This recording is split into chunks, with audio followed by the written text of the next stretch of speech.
in an overly structured and itemized day, what we're doing is overriding our innate intuitive skills of deciding what we need, what we're ready for, and how we're going to go about it. Welcome to The Shift, where we search for ways to do better by thinking better. Whether you're going through a major life change, looking to deepen your understanding of yourself, or hoping to improve your relationships with others, The Shift is here for you. We're your hosts, Isla and Yashar, an endlessly curious sister and brother team. As certified brain-based executive coaches with backgrounds in medicine and management, we combine the neurosciences, performance psychology, strategic planning methodology, and mindfulness techniques to empower your transformation from the inside out. Join us in conversation as we explore better ways to show up for ourselves and each other. Welcome back to The Shift, friends. Today's episode is on freedom and structure. Now, if you've worked with us in the past, you know this comes up a lot, but really it's a concept on how to optimize our performance by giving our brains the safety it needs, as well as the space it requires for its curiosity and creativity. So that's what we're going to tackle today. Yash, when we talk about freedom and structure, what comes up for you? You know, my mind actually first goes to dog training, to be honest. And for those of you who don't know, I have a slight obsession about dog psychology and dog training. And the reason it goes there is because I find a lot of people struggle to help their pets, behave in ways that they want because they don't focus enough on one or the other. And with our pets, with our children, with our work, with ourselves, the brain really does best when we have a predictable, sometimes even stringent structure. Also, what's baked in within that schedule is an opportunity to relax, let go, disassociate. And the two together, often with purpose or play attached to it, breed an environment for our brains, for our hearts to grow, expand, and reach potentials within ourselves that are often not possible without that. And if we borrow from our previous episode that we did on creativity, episode 21, which we'll link in the show notes, we talk extensively about flow and what's required in flow. And as a quick reminder, the first step to getting into flow is actually struggle. And I equate struggle and structure together at times because often when we want to embark on a challenging situation, we need to have that struggle and that structure in place to start getting through the quicksand, getting through the molasses, getting through the icky, sticky feelings of like, this is not really working out for me. The cursor on a computer screen just blinking at us type feeling. And as we move through that inertia and build some momentum, that's when a lot of our best work, our best feelings or insights are actually generated. So when we go through this episode, like all things we've ever taught you, will teach you, will work on you with, you will have your own degree to which this makes sense for you. There is no clear percentage of this is what works and this is what will work for you.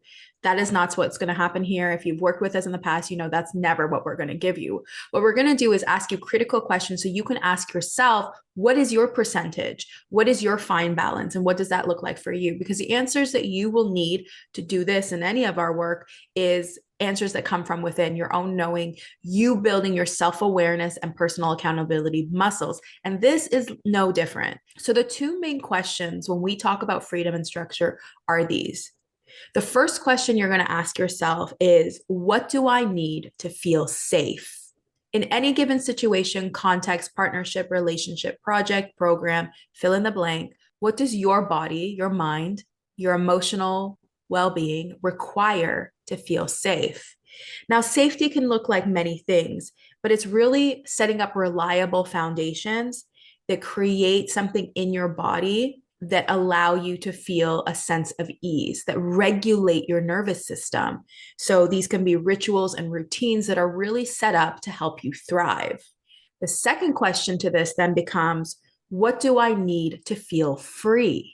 Again, for you to thrive, to be able to take risk, to push yourself in your stretch zone, to be creative, innovative, curious, what do you require for that freedom? What does freedom look like to you? Now, in both these questions, there will be the old ways of doing things And most likely there will be the new ways that we're striving to do things. And so, like always, we're always working within your stretch zone to see how can you shift these to not strain your system, but to stretch your system to be able to evolve to that version that you are aiming for, that serves you better, that aligns with your core values.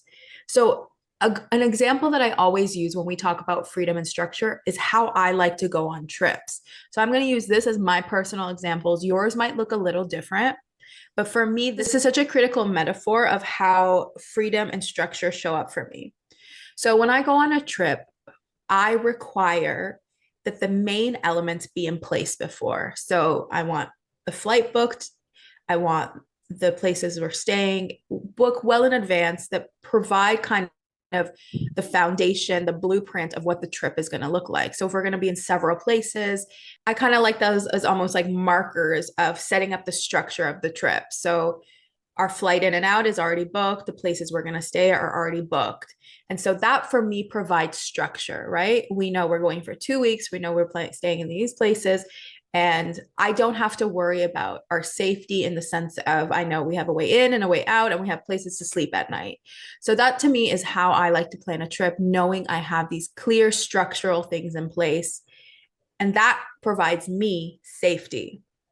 Now, my freedom component on this grid is very large. I need a lot of freedom in life. It's how I thrive. So I require maybe more freedom than the next person. But for freedom looks like for me is that I don't like the rest of our itinerary booked every minute. That makes me feel claustrophobic. And it doesn't allow us room to explore and learn and kind of feel our mood for the day. So it's very rare that you'll see me go on a trip that's highly itemized because for me that leaves little space for curiosity and creativity like I mentioned. So that's how I thrive on trips and exploring. I love to travel, so I know how that works for me best.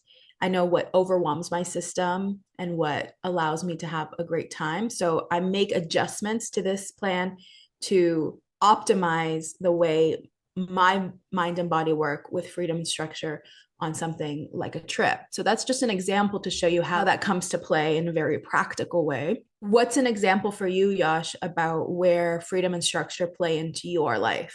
For me, I think of more micro examples. The example you gave was a more of a macro kind of outline of a scaffolding of a large event. And for me, I think of more micro examples of productivity with work, where I love using the ramp up idea, where if there's something that I know I'm not as excited about to get started, I give myself a time limit as little as 5 minutes, maybe as much as like 20 minutes or half an hour, but probably no more than that.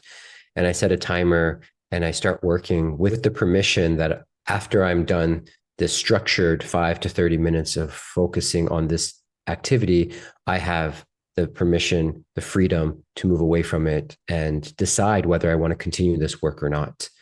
And so that's a micro example that I use where once my brain knows that, okay, we're going to do this thing for this allotted time, and I have the permission to walk away from it, it relaxes me. It gives me, like, as you said, like an emotional relaxation and safety that I don't feel like I'm fighting so hard to get started. And oftentimes, after those 5 to 30 minutes, I'm actually more into my flow, more into interest in doing it, and I want to work longer. Or I walk away from it and then I reset the time and I come back to it. If you're using this type of freedom and structure with work, one suggestion I would give is actually ask yourself, what is the one thing you're focusing on within those 5 to 30 minutes, let's say? Because often people will try an example like this or try an exercise like this and get swept away with multiple tasks. And those minutes are somewhat wasted and the struggle is wasted. You want to struggle on purpose. You want to struggle well. And so if you identify what is that one task, what is that one goal that you're focusing on, set your timer and get to work, that's what the structure really gets tightened down. And then, as I said, you have the freedom to walk away from it. And often you'll be surprised how much you get done in that time and how much your emotional feelings around that work will change as well. So that's an example I use quite often. And I think the question will always be for you to look at your days and see what you're lacking. If you require more structure and what you have to put into place, or if it's overly structured and you need to give yourself more space and freedom. And what does that look like? And then things like routines and rituals, I used to do this a lot with my morning routine before, children were my morning routine. Mhm. But before it was, I would block certain hours before 9 or 10 where no one kind of have access to me. And so that was my structure component of like, I'm off until this hour so I can have a morning routine that serves me. But then I would actually allow my morning routine to be built on what my body needed at the time. So it was less about like, do this yoga pose, drink this, do this, go upside down, and go. It was kind of that would ruin the mood for me almost. It's so I set the space in the structure to allow for that to happen. And then I would wake up in the morning and ask myself, what would you like right now? You would like a cup of tea, great. And then how would you like to move right now? What does that look like? And that was, a self-compassionate way of looking at structure and freedom in the way that I was responding to my body's needs. So I think that's another question you would ask is like, how can you respond to your body's needs? Can you build space in which you are responding to your body's needs instead of forcing it to do things because you set it to a schedule that it has to do things? Again, that is required for you to move things along. However, I think in an overly structured and itemized day, what we're doing is overriding our innate intuitive skills of deciding what we need, what we're ready for, and how we're going to go about it. One of the critical components of everything that we're discussing, what you just said as well, Isla, is when we do this work, we have to be present to the moment, present to the part of the structure or the freedom that we're actually trying to achieve. Again, you can refer back to episode 21 with creativity. There are very specific gateways, if you will, to getting into deep flow or deep relaxation. And there are no quick and easy ways in. There are definitely easy ways out. And to break that concentration and to break that flow, this reminds me of an Eckhart Tolle quote that I really like, and one that holds my feet to the fire, because I know I can struggle by being half in and half out in different processes. And I have to use my mindfulness muscles to get me very focused on what is it that I'm doing. If I'm relaxing, it's time to relax. If I'm working, it's time to work. And there are, of course, moments in my day when I'm doing work that I'm deeply passionate about that I don't need any reminders and I just get right into it and it feels great. I'm specifically referring to this quote to the moments where I need a reminder to do the thing I'm doing and stay present to that thing as a direct example of what it means to be successful in the moment. And he says, what the world doesn't tell you because it doesn't know is that you cannot become successful. You can only be successful.